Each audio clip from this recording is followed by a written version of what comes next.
Imagine a yacht that costs more than an entire island. Now multiply that by 10. Today we're getting into the heads of billionaires who buy half-billion-dollar ships, sink on their own parties, hide yachts from sanctions, and literally make governments pay just to keep their toys idle. Welcome to the channel for the ultra-rich. Jeff Bezos' Koru. In July 2021, freshly divorced Jeff Bezos spent his last days as Amazon CEO on a friend's yacht, media mogul Barry Diller.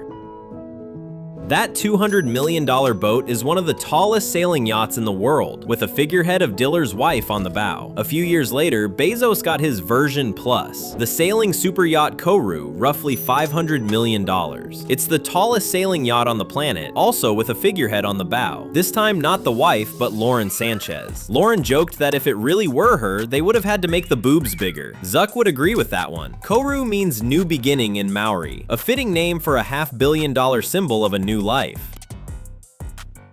But the first to greet her weren't the crew, it was the people of Rotterdam. In 2022, it was reported that a historic bridge would be partially dismantled so Koru could pass. Thousands of locals promised to show up and pelt the super yacht with eggs. In the end, the plan was quietly canceled, the masts were removed, and the ship was tugged under the bridge out of sight. The criticism remained. Koru and her multi-million-dollar support vessel became a symbol of the phrase, "Tax him more, he clearly has no idea what to do with his money." People love to recall how hard Amazon warehouse workers have it while their ex-boss builds a half-billion-dollar yacht. As a flex, that's a solid A tier. The Bayesian yacht disaster, Mike Lynch. In August 2024, tech billionaire Mike Lynch, the British Bill Gates, was celebrating an incredible court victory. He just dodged what he called about a 99.3% chance of getting life in prison. "I said goodbye to everyone and didn't know if I'd ever come back. Now I have a new life," he said. He decided to celebrate on his super yacht Bayesian. When she was built, she had the tallest mast of any sailing yacht in the world, about 237 feet. Later, another bald tech wizard beat that record. Early in the morning of August 19th, Bayesian was anchored less than a mile off the coast of Sicily. An extreme storm hit the area. The yacht turned out to be in a perfectly bad spot where a powerful downdraft, close to tornado strength, struck her. She lost power, capsized, and in a matter of minutes went to the bottom of the Mediterranean. Experts call that mix of factors a one-in-a-million event. There's a theory that the chase for a record-breaking mast made the yacht too top-heavy, and that the keel being raised at the wrong moment further reduced her stability. The head of the shipyard disagrees. He called the boat unsinkable and blamed the 10-person crew, who, according to him, didn't take the proper measures. 7 people died, including Lynch himself and his daughter. 4 of the victims were found with no water in their lungs, meaning they had been breathing in air pockets inside the overturned yacht for some time and suffocated. This is the nightmare everyone expected from the OceanGate story, only this time it actually happened. In terms of luxury, Bayesian could have scored an A, but for safety, this is a pure F tier. Elon Musk's anti-yacht. Elon Musk has a weird relationship with vacations. When he was running X.com, he finally took a real vacation and flew off on his honeymoon with his wife. While he was in the air, the board of directors removed him as CEO. The second honeymoon ended with him almost dying of malaria. Then he took another week off. His friend's rocket exploded. Next vacation, his own rocket exploded. Musk's moral? Don't take a week off. He lives by the same logic with yachts. He doesn't buy them at all and is proud of it. When Mark Zuckerberg bought himself a mega yacht, Musk admitted, "Looks cool," but immediately added that he doesn't have time for yachts because he's busy working. Then he took a shot at Jeff Bezos. Basically, get out of the hot tub on your yacht if you really want to go to space. In a world where the ultra-rich compete in hull length, the loudest flex is having no boat whatsoever. Musk's anti-yacht is its own S tier. And yes, he absolutely understands how that image works. Musk is a professional perception manager. Mark Zuckerberg, launchpad and wingman. Zuckerberg, on the other hand, plays the opposite game. One yacht is not enough. For his 40th birthday, he bought the mega yacht launchpad for around $300 million. 4 decks, about 387 feet long, a crew of 50. But that still wasn't enough. He bought a second yacht, Wingman, roughly $30 million, basically just to carry his toys and watercraft. Maintaining both ships and paying the crews runs about $30 million a year. For a normal person, that's insane. For Zuck, it's about 3 hours of work. That's how much he makes in that time from his stock. On the absurd luxury scale, that's a straight S tier. Serene, Mohammed bin Salman. In 2015, Saudi Crown Prince Mohammed bin Salman threw a party on a private island. He brought a few dozen friends and around 150 women. Everyone was tested for infections, all phones were taken away, and a long, closed-door prayer weekend began. When local media found out about his haram marathon, the prince decided he needed maximum privacy. On vacation in France, he saw a giant yacht anchored offshore and made probably the most expensive impulse purchase in history. He bought the super yacht Serene for about $500 million. Serene is a 7-deck, roughly 439-foot ship. It has 3 pools, an underwater viewing room, a snow room with actual snow, a 5-seat submarine, 2 helipads, and multiple restaurant-grade kitchens. Annual running costs are around $40 million. The previous owner, a vodka billionaire, chartered the yacht to offset some of the expenses.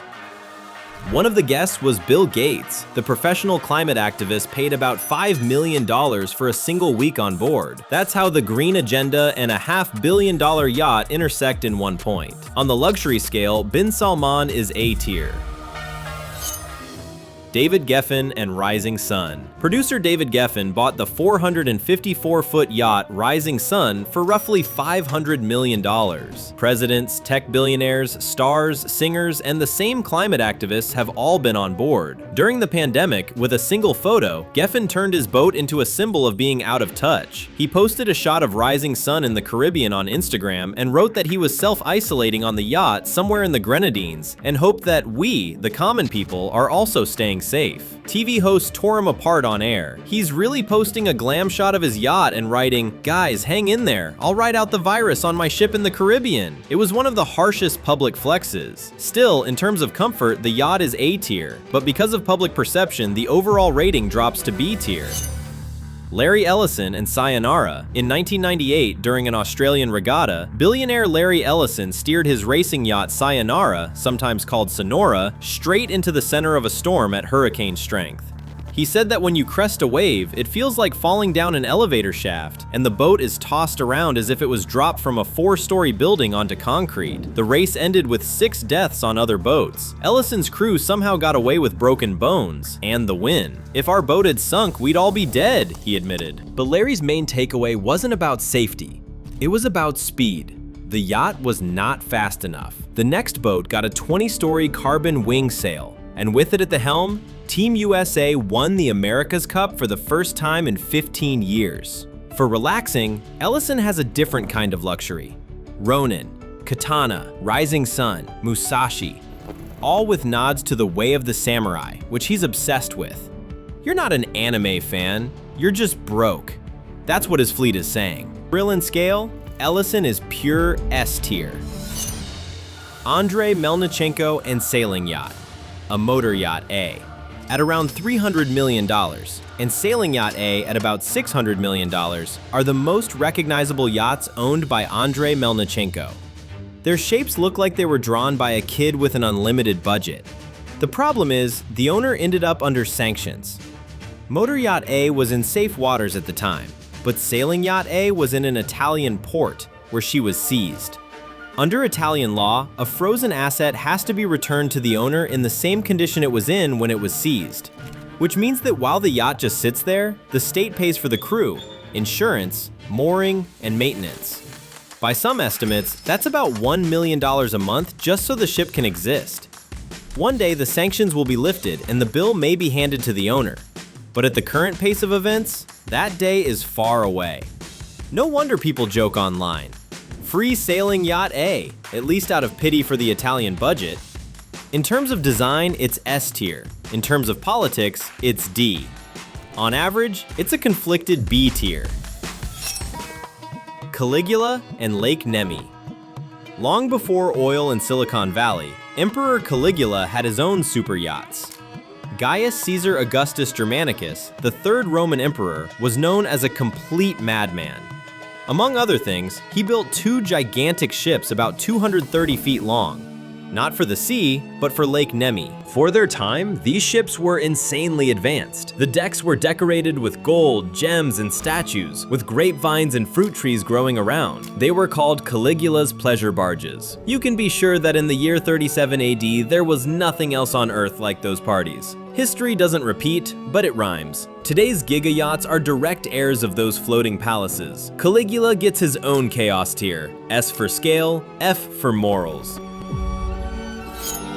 Queen Elizabeth's Britannia. The royal yacht Britannia was a floating symbol of the British monarchy. In 1953, when she was launched, the country was still living under wartime rationing. As a gesture of modesty, Queen Elizabeth II christened the yacht not with champagne, but with a bottle of cheap wine, even though the yacht herself cost around $100 million and was a 412-foot castle on water. On board, there was a garage for the Queen's cars, a water slide, and a massive dining table. Rumor has it there was a secret button under the table. When guests got annoying, the Queen would press it and the staff would start clearing the dishes, the signal that the evening was over. Beyond world tours, Britannia was used for royal honeymoons. There were 4 of them, and all 4 ended in divorce. Maybe the yacht was really cursed, or maybe taking your bride to an island with 240 fit sailors wasn't the best idea. After the score hit 0 for 4, the family stopped doing sea honeymoons, and the divorce statistics improved.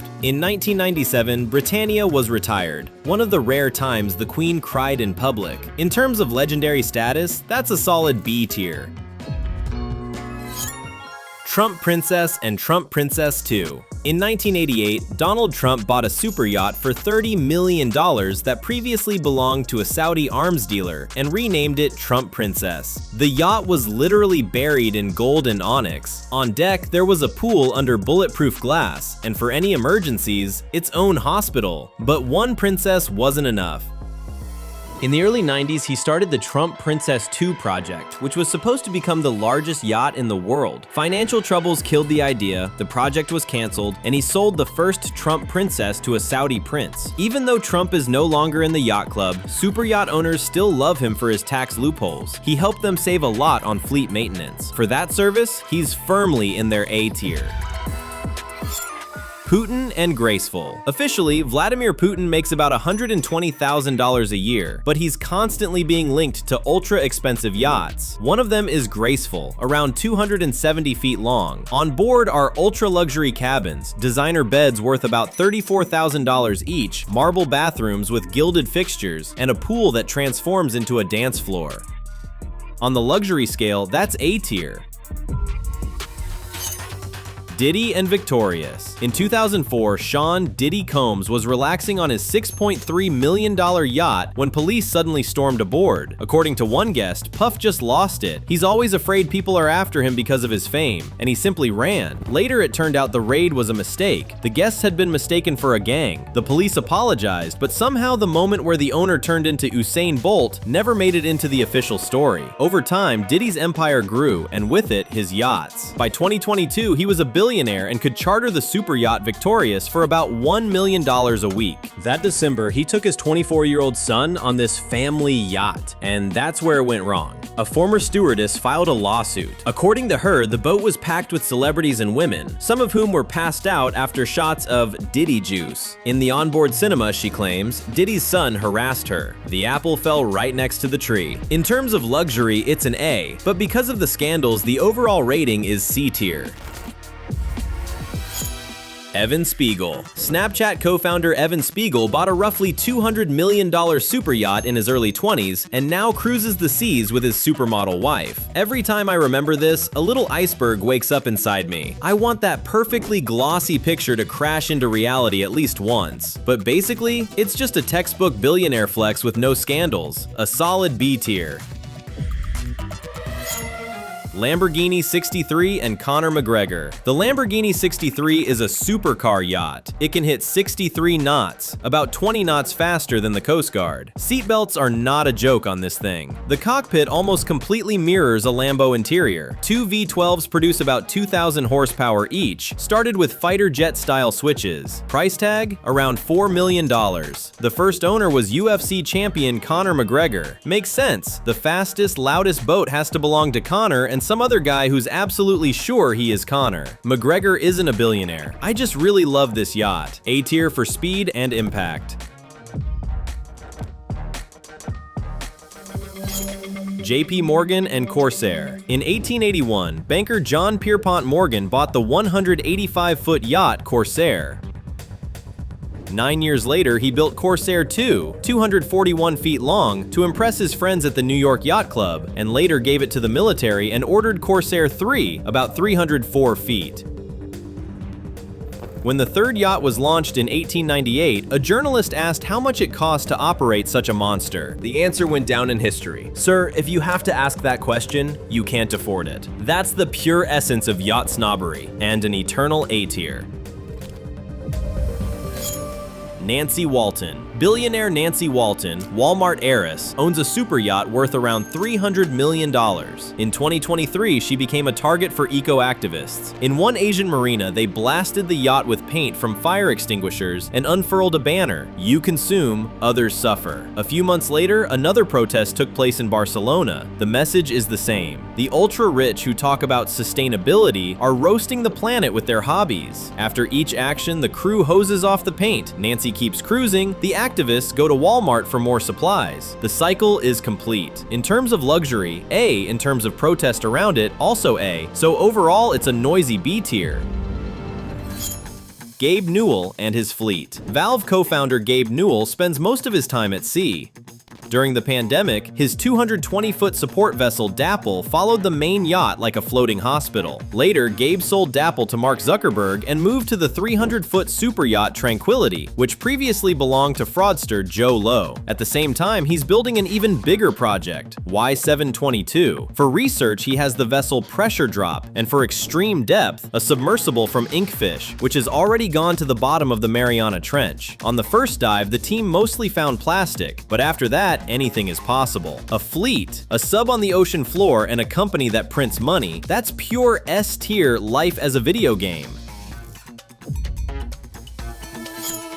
Steve Jobs and Venus. In 2009, Steve Jobs started the project of a super yacht worth about $120 million while also fighting cancer. For years, he worked on it with a designer and told his biographer, "I may die and leave my wife with a half-built boat, but if I stop the project, it's admitting I'm dying." That's pretty much how it turned out, halfway. Jobs died, but left his wife Laureen not an unfinished hull, but a completed yacht. A year after his death, Venus was launched. It looks like a gigantic Apple product. Minimalism, glass, perfect lines. The floor-to-ceiling glass walls were built by the same engineers who did Apple's iconic buildings, and the yacht is controlled via 27-inch iMacs that look like nobody's ever updated them. The design is magical. The practicality is more like a C, so the final rating is a neat B tier. That's our tier list for today. Luxury isn't just the number on the price tag. It's the story you tell the world when you leave the harbor. Right now, I suggest you pick one of the previous episodes on the channel for the ultra-rich. They're all about luxury, wealth, and the lives of the most powerful people on the planet.